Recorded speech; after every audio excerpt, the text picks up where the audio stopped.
Hello and welcome to Menopause Wize. I am Doctor Supreet Patel, and today with us we have Doctor Deepali Kothari. Dr. Kothari is a US Board Certified OBGYN with the Mid-Atlantic Permanent Medical Group.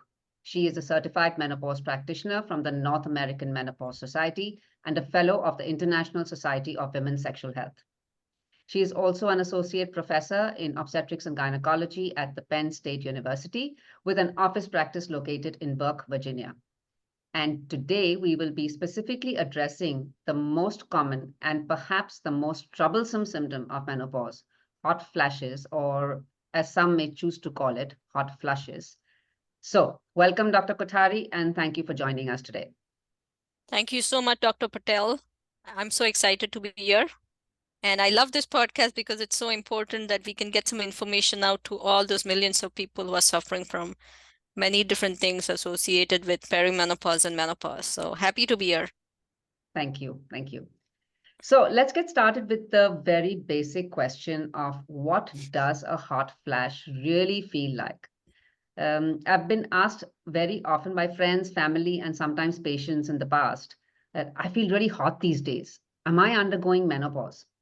So could you please describe what distinguishes a hot flash as a symptom of menopause from someone who's just feeling hot?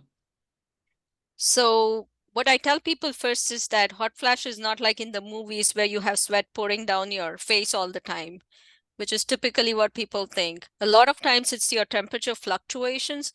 So for example, imagine that your body has a zone in which you moderate your temperature. If the temperature, if you go to 75, you feel hot. If you go to 65, you feel cold. It's called the thermoneutral zone, and that zone actually decreases in menopause. So even slight fluctuations will start making you feel hot or warm. So typically you'll feel like, oh, you're sitting in a room and suddenly you feel warm and you have to take off your sweater. And then you have to put it back again in an hour. So it's these fluctuations that are bothersome to people because it's just hard to regulate your temperature. Some people also have it so bad that they just are pouring down sweat, but other times it's just this constant uncomfortable feeling like your body's not being able to regulate. The other common symptom is waking up at night. You go to bed at 10 o'clock, you are nice and cozy. At 2 a.m., your temperature goes up, and then you throw off your sheets and you put it back on, and it really disturbs your sleep. So a lot of these constant changes that are happening in your body are just throwing you off, and just, making it super uncomfortable. One of the big things which is really affects work is, as so many females are in the workplace, they're CEOs, they're doing some really high important stuff, they're in a meeting, and they start feeling hot, and it gets really embarrassing for people. So it's really this hot flash varies with every person. It also varies with ethnicity, with your family history, but it's not one size fits all. Right, right. You mentioned waking up in the night. Are those night sweats, or is night sweat something different?